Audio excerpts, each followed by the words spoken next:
దేవునికి స్తోత్రము కలుగునుగాక. ఆమేన్. ఈ ఉదయకాల శుభములు మీకు తెలియజేయుచున్నది రెవరెండ్ కె శ్యాంబాబు.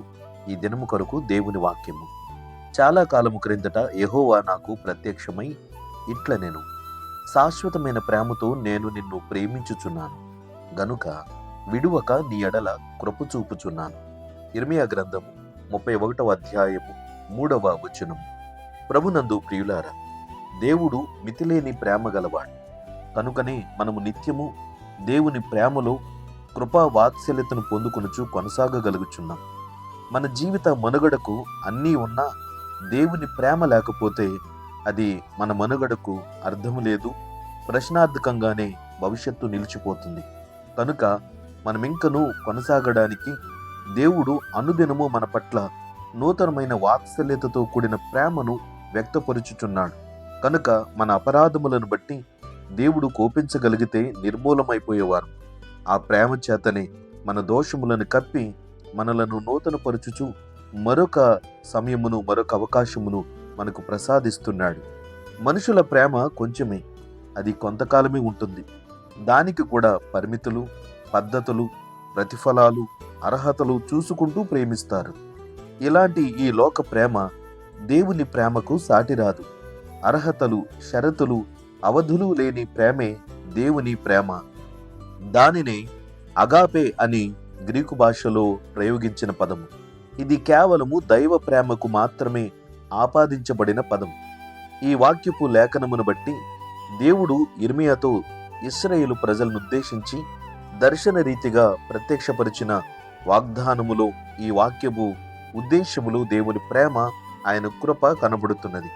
కనుక ఇశ్రాయేలు ప్రజల విషయములో దేవుడు ఎలాంటి ప్రేమను చూపుతున్నాడో మన పట్ల కూడా అదే ప్రేమను వ్యక్తపరుచుచున్నాడు. కనుక దేవుని సన్నిధానమున దేవుని ప్రేమను మనము అనుదినము అనుభవించుచున్నాము. కనుక ఆయన కృప కలిగిన చిత్తమునకు మనం ఎల్లప్పుడూ విధేయులమై ఉండాలి. ఇశ్రాయేలు ప్రజలు పదే పదే అపరాధములు చేసి దేవునికి విసుగును, కోపమును కలగజేస్తున్నారు. అయినను దేవుడు వారి పట్ల చేసినటువంటి ప్రమాణమును లేదా వాగ్దానమును బట్టి వారిని సహించుచు ఓర్చుకుంటూ ఆ ప్రేమను చూపుతున్నాడు. ఇశ్రాయేలు ప్రజలు అనుకుంటున్నారు, ఇది కేవలము దేవుని యొక్క బలహీనత, మేము లేకపోతే దేవుడికి ఆరాధించే భక్తులే లేరు అన్నట్లుగా వారు దేవుని ముందు వారి యొక్క మూర్ఖత్వపు వ్యక్తమును, వారి యొక్క ప్రవర్తనను దేవునికి ఆవేశమును, ఆవేదన కలిగింప చేస్తున్నారు.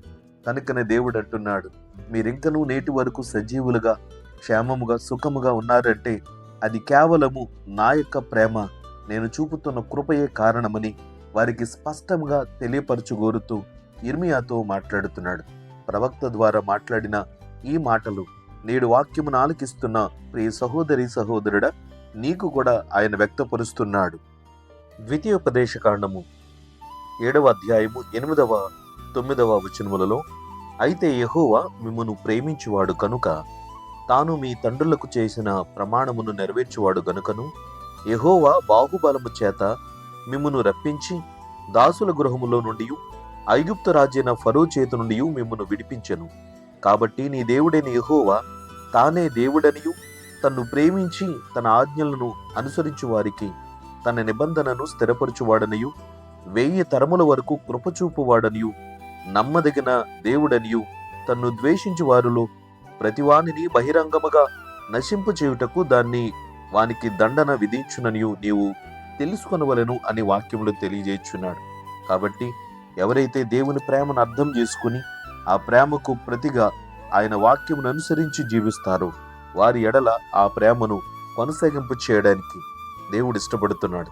దేవుని ప్రేమ తరతరాలు నిలిచేది, ఆయన కృప యుగయుగాల వరకు కొనసాగింపు చేసేది. ప్రియ సహోదరి సహోదరుడా, దేవుని ప్రేమలో నీవింకనూ కొనసాగాలని ఈ ఉదయకాలపు ఈ మాటలు నీకు తెలియజేస్తున్నాను. ఈ లోకంలో ఇంతకంటే ప్రేమించువారు ఇంకెవరూ లేరు. దేవుడు భౌతికంగా మనకు ఆ ప్రేమను కనపరుస్తున్నట్లుగా అనిపించకపోవచ్చు, కానీ ఎవరైనా నిన్ను యథార్థంగా ప్రేమిస్తున్నారు అనంటే అది దేవుని యొక్క ప్రేమ వారిలో ఉండుటను బట్టే వారి చేత నీవు ప్రేమించబడుతున్నావు. కనుక ఆ ప్రేమకు కూడా దేవుడు తన యొక్క ఉద్దేశమును నీకు అర్హునిగా చేసే అవకాశమును కలగజేశాడు. దైవాశీస్సులు కలుగునుగాక. ఆమేన్. ప్రార్థన. ప్రేమగల తండ్రి, ఘనమైన దేవానికి స్తోత్రాలు.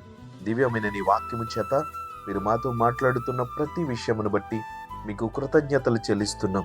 ఈ లోకములో నీకంటే ప్రేమ కలిగిన వారు, యథార్థంగా ప్రేమించువారు లేరు నాయన. నీవు మాత్రమే శాశ్వతమైన ప్రేమను కలిగినావు కనుకనే విడువక ఎల్లప్పుడూ మా పట్ల నీ కృపను చూపుతున్నావు. తండ్రి, మేము చేసిన అపరాధముల చేత నీ ప్రేమకు దూరం అవుతున్నాను.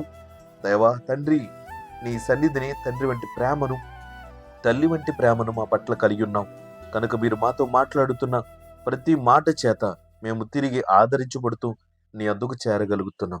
కృప కలిగిన దేవుడవు, మా ఎడల కనికరము చూపుతున్నందుకే ప్రేమించిన మీ రుణం తీర్చలేదు. ఆయన నీ సన్నిధానము నీ ఉదయకాలపు మాటల చేత నీ మనసు ఏమిటో అర్థం చేసుకుని అవకాశమును మీరు మాకు కలుగజేసినందుకు స్తోత్రాలు. తండ్రి, అనుదినము నీ ప్రేమలో కొనసాగే భాగ్యమును మాకందరికి దయచేయండి. శ్రమలో ఉన్న బిడ్డలను, నిరాదరణకు గురవుతున్న వారిని, దిక్కులేని వారిని, దరిద్రులను మీరు ఆదరించండి. నీ ప్రేమ, కృప, వాత్సల్యత వారికి అనుగ్రహింపు చేయమని ప్రార్థిస్తున్నాం. నేటి పరిచర్యలలో పాల్గొంటూ ప్రయాణాలు కొనసాగిస్తున్న బిడ్డలకు క్షేమమును కలుగజేయండి, భద్రతను దయచేయమని వేడుకుంటున్నాం. ప్రభా, కుటుంబపరమైన సమస్యలు, శరీరపరమైన రోగ రుగ్మతలతో బాధింపబడుతున్న బిడ్డలకు స్వస్థత, క్షేమమును, ఆరోగ్యమును కలుగు చేయమని యేసుక్రీస్తు వారి సన్నిధి ఈ వాక్యమును ఆలకిస్తున్న ప్రతి వారికి అనుగ్రహింప చేసి మీరు మహిమ పొందమని యేసయ్య పరిశుద్ధ నామమున ఈ ప్రార్థన అడిగి వేడుకొంచున్నాము తండ్రి. ఆమేన్. తండ్రి, కుమారుడు, పరిశుద్ధాత్మయను త్రియేక దేవుని దీవెన ఇప్పుడు ఎల్లప్పుడు మీకు తోడయుండును గాక. ఆమేన్.